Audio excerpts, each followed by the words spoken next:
Noticia de última hora en Valencia, un accidente en el metro en la estación de la calle Jesús. A esta hora se preparan en los aledaños de esta estación de Jesús las unidades del Cuerpo Nacional de Policía que están a punto de acceder. El peor accidente de metro que España ha sufrido en toda su historia. La confusión es total. El lunes 3 de julio de 2006, pasada la 1 de la tarde, 2 unidades de Metro Valencia, que transportaban a unas 150 personas, descarrilaron en una curva cercana a la estación de Jesús, causando la muerte a 43 personas e hiriendo a otras 47. Viajeros de aquel tren que sobrevivieron al accidente y personal de los servicios de emergencias que fueron hasta su rescate relatan en Radio Valencia Cadena SER, 20 años después, cómo vivieron aquella tragedia. Accidente del metro de Valencia. Próxima parada. 20 años después. Jesús. Capítulo 2. Oscuridad. Ana, Josefa y Roberto, los 3 supervivientes protagonistas del podcast, describen los instantes posteriores al descarrilamiento, mientras los servicios de emergencias llegan al lugar del siniestro, alarmados por lo primero que se encuentran cuando entran en el túnel. Recuerdo que entró alguien y me preguntó quién era, y di un número de teléfono de mi casa y ya caí en parada. Ya no vi nada más. Soy Josefa María Lluc Donat, soy vecina de Real. Iba el día 3 de julio del 2006 en el accidente del metro. Ya no me acuerdo más. Cuando me sacaron dice que volví otra vez a caer en parada, pero ya no me acuerdo nada más. Y se conoce que en el hospital me indujeron en el coma hasta el día 6 que me despertaron. Y el día 6 me despertaron y ya estaba, fatal. Si oigo unos pasos, si oigo a alguien gritar, todo eso, aparte de todo eso, el ruido de la gente, el griterío, lo semejo como cuando caes de una atracción. El momento ese del pánico de la atracción, pero en mal rollo. Soy Roberto Vacas y el 3 de julio de 2006 iba en la unidad que descarriló en la calle Jesús. Tengo un momento en el que estoy en el suelo, voy con unos pasos, oigo algo y me invade un dolor completamente en todo el cuerpo. Y es cuando tengo constancia, ya recupero un poco el sentido otra vez. Veo que estoy en mitad de las vías y ahí es cuando vuelvo otra vez a pelear por la supervivencia. Me veo en mitad de la vía, en mitad de la vía y me levanto como puedo y me voy a zona segura. Porque al estar opositando y al intentar ser opositor, tienes un pequeño conocimiento, intentas protegerte, intentas irte a una zona segura, intento hacerme visible. Me consigo apartar de las vías, también un poco pánico de me libra de una para que venga otro, porque yo no sabía cuál era la situación, para que venga otra unidad o cualquier cosa y se me lleve por delante. Lo siguiente que recuerdo es tener como enfrente el vagón con la gente que estaba dentro, se oía la gente. Alguna persona caminaba por la vía, recuerdo un chico joven caminando, pues no sé, buscando la salida, no lo sé. Soy Ana Esplugues, estaba en el metro hace 20 años, tenía 26 años entonces. Tampoco era consciente de lo que había pasado, pero yo veía que estábamos en las vías y que era peligroso estar ahí, fíjate, con todo lo que pasó. Y le decía a Carmen, cógeme y muéveme, que yo no me puedo mover. Y claro, Carmen me decía que no me podía mover. Eso es lo que recuerdo. Carmen estaba de pie. Carmen, la verdad es que no sé si yo caí al lado de ella, no lo sé muy bien. Yo de todo no me acuerdo, me imagino que entraría en momentos inconsciente.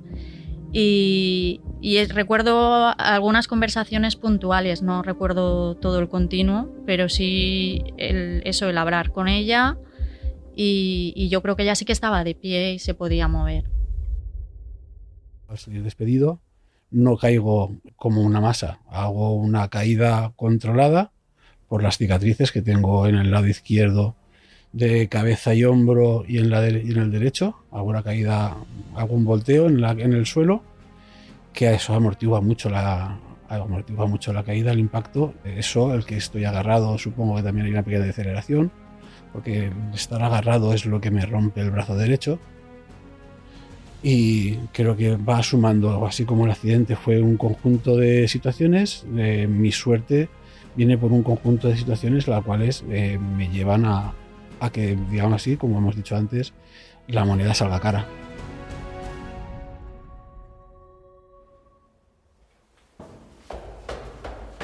Y entonces cuando llegamos estaba todo a oscuras, no había nada de luz y al fondo se veía el vagón volcado. Soy Luisa Hernández Vecina y soy bombera del Ayuntamiento de Valencia y estuve trabajando en el accidente del metro de hace 20 años. Y entonces es cuando nos miramos, éramos tres, nos miramos los tres y dijimos ¡ah! El mando se subió enseguida a dar aviso y los tres pues nos metimos para adentro. Sin luz, con unas linternas de hace 20 años que casi no tenían luz. Llegamos allí, no veíamos a nadie, no había nada y como estaba bloqueado el acceso a la parte de donde estaban todas las víctimas, nos subimos arriba. Subimos lo que son las ruedas, trepamos por ahí y una vez arriba es cuando vi a Ana. Una vez, los tres la vimos, una vez arriba miramos y había muchas víctimas, pero la que nos llamó la atención fue Ana porque nos parecía en ese momento que era la que estaba más grave. Entonces empezamos a pedir camillas, empezamos a pedir cosas, pero claro, ¿qué pasa? Las comunicaciones ahí dentro no se puede comunicar con la parte de arriba. No se puede, porque por el hormigón, por lo que sea, las emisoras no funcionan.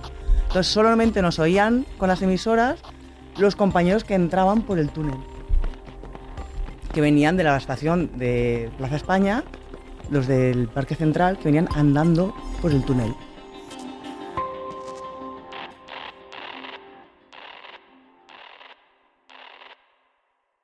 De mí dependía directamente el TEDx y el TEDx ya estaba allí en el túnel y contacté con ellos, con el jefe de grupo y con los integrantes, que eran los que podían determinar allí las cosas más importantes, ¿no? Y estaban viendo un desprendimiento que había en la bóveda del túnel, pero que por lo que me dijeron ellos no tenía ninguna relevancia policial para la investigación que estaba llevando. Soy Laureano García Rodríguez. El 3 de julio de 2006 yo era el comisario jefe de la Brigada Provincial de Información. Creo recordar que luego fuimos con el TEDx por las vías hasta la curva y ya ellos se quedaron haciendo la inspección, pues claro, aquí podía existir lo siguiente, que hubiera sido un atentado con explosivos y que hubieran también otros explosivos que se pudieran accionar luego posteriormente. Claro, eso es lo que nadie sabía. Y allí sí que había que hacer la inspección cuanto antes. Primero nervios y luego mi primera imagen fue que bajamos por una escalerita estrechita, muy estrecha que había pegada a lo que es el andén. Soy Víctor Ajado y hace 20 años, el 3 de julio del 2006, estuve en el accidente del metro, estuve de voluntario. Y andamos unos cuantos metros y lo primero que me encontré fue lo que es la cabina, o sea, lo que es el primer vagón, yo en verdad no sé cuántos vagones, o no lo recuerdo, pero yo sí que divido el tren en dos partes. Una parte que era la que estaba bien, o sea estaba recta, que era la segunda parte, y la primera parte que era la parte del primer vagón, que era donde el conductor, dijéramos, la orientación donde está el conductor, que estaba tumbada.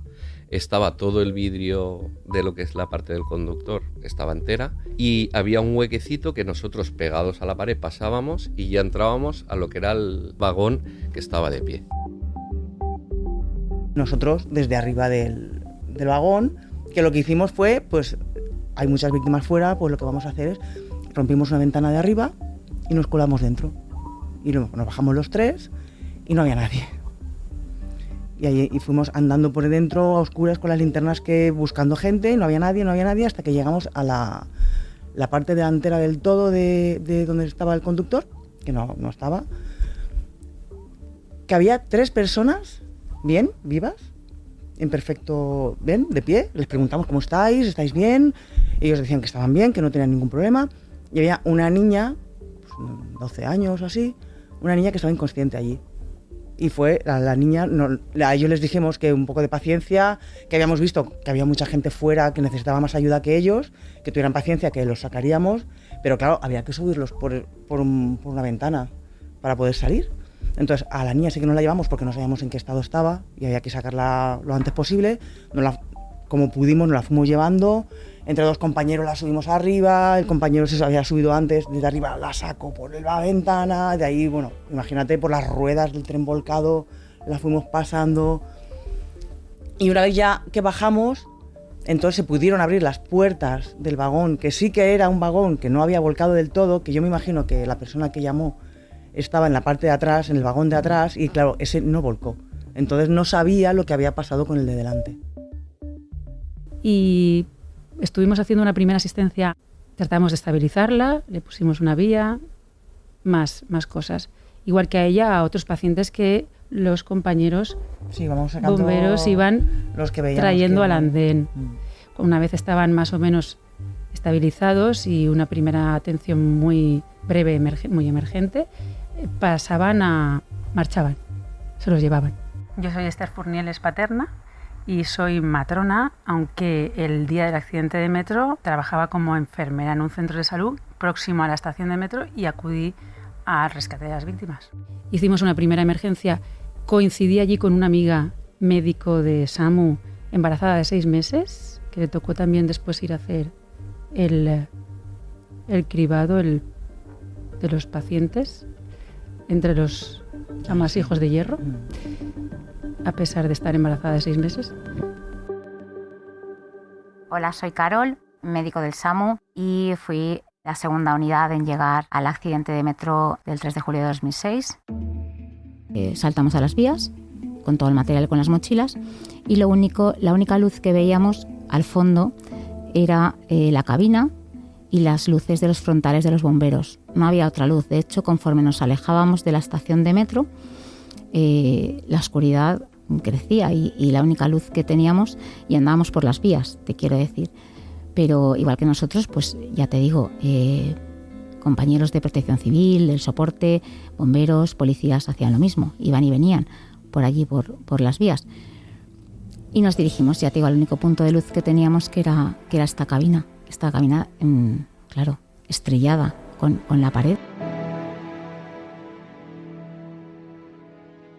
La primera imagen son los bomberos con sus frontales y la primera víctima que vi, que era el maquinista del convoy. Veíamos las ruedas del vagón que había descarrilado, ¿vale? Pero no veíamos nada más. No veíamos nada más porque no nos permitía ver más allá de esas ruedas del vagón. Entonces nos acompañaron a unas escaleras que habían colocado para poder subir por las escaleras. Las escaleras te llevaban a la parte de las ventanillas, que es la parte que se había quedado, la parte superior. Sí que teníamos algo de luz del interior del vagón, en el que no se veía ninguna víctima. Y luego ya bajabas por otras escaleras a lo que nosotros llamamos el mar de vías, que era donde empezamos a entender lo que había allí. Restos humanos de muchísimas víctimas. En ese momento yo me olvido completamente de mi misión, que era buscar a Miguel. Entiendo que era importante, pero entendí que esa no era la misión que teníamos allí ahora mismo, y que lo importante era empezar a buscar estas víctimas, estabilizarlas y ayudar a los bomberos con el rescate. Acaricié mi barriguita y le dije: cariño, la mami tiene que trabajar, así que agárrate fuerte. Y era muy curioso porque mi enfermera Tania estaba muy graciosa, decía: ayudar a la embarazada, por favor, ayudar a la que está embarazada. Entonces la policía, los bomberos buscaban una víctima embarazada y ella aclaraba: no, si es que la embarazada es mi compañera, es la médico, porque allí subíamos escaleras, bajábamos, las vías estaban resbaladizas, eran escenarios, era un escenario complicado, era un escenario pues que tenía su riesgo, evidentemente, no de caídas de altura y tal, pero bueno, sí de manejo. Y bueno, siempre nos reíamos un poco de de la embarazada, pero me olvidé completamente de que estaba embarazada.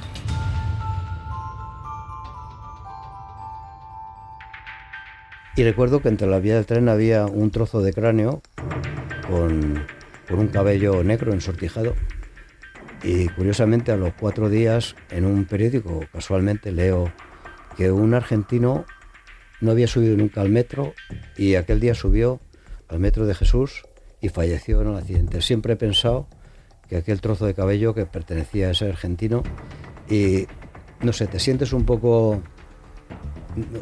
no sé, tú vas a tu trabajo y en ese momento tú no piensas nada, pero luego cuando pasa el tiempo, cuando... no sé, te sientes un poco como culpable, ¿no? Como que has visto cosas que eran tan duras, y si tú no has tenido en ese momento la reacción humana, claro, tú es que no estás en eso, estás en tu trabajo. ¿Has visto cosas tan duras? En aquella época yo tenía un compañero que él era enfermero, y además era enfermero del SAMU también. Y al tiempo nos enteramos de que él había estado interviniendo ahí, que su hermana, eran de Torrente, y su hermana estaba entre los fallecidos. Y la verdad que dices, fue algo que también cuando se me están poniendo hasta los pelos de punta, porque dices, madre mía, ¿y si estando resulta que me encuentro yo a mi hermano y tal?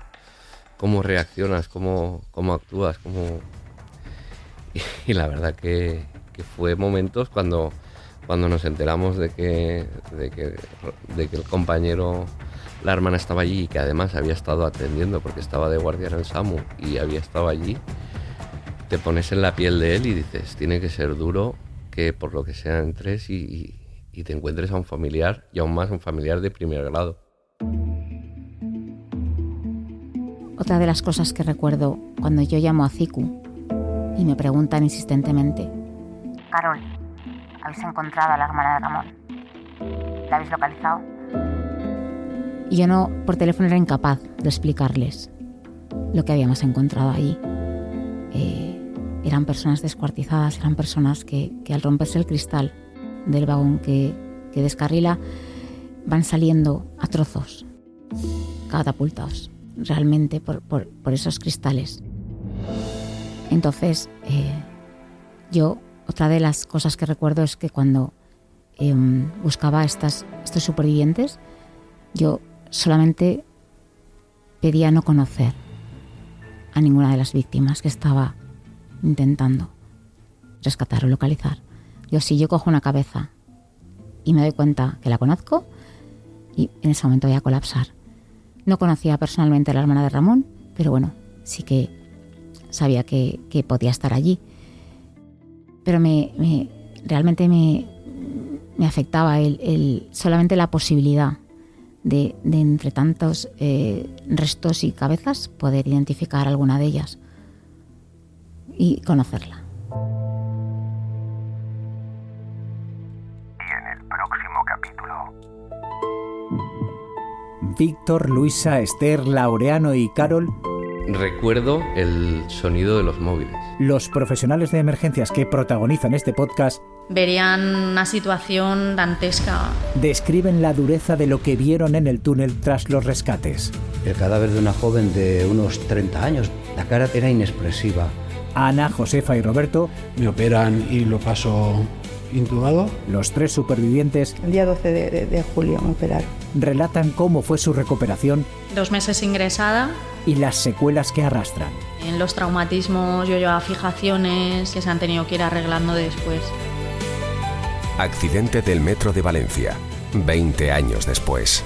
Con el testimonio de Ana Esplugues, Josefa Yuc, Roberto Vacas, Víctor Ajado, Laureano García Rodríguez, Esther Furnieles, Luisa Arnanz y Carolina Ligorit. Un podcast de Radio Valencia, Cadena SER.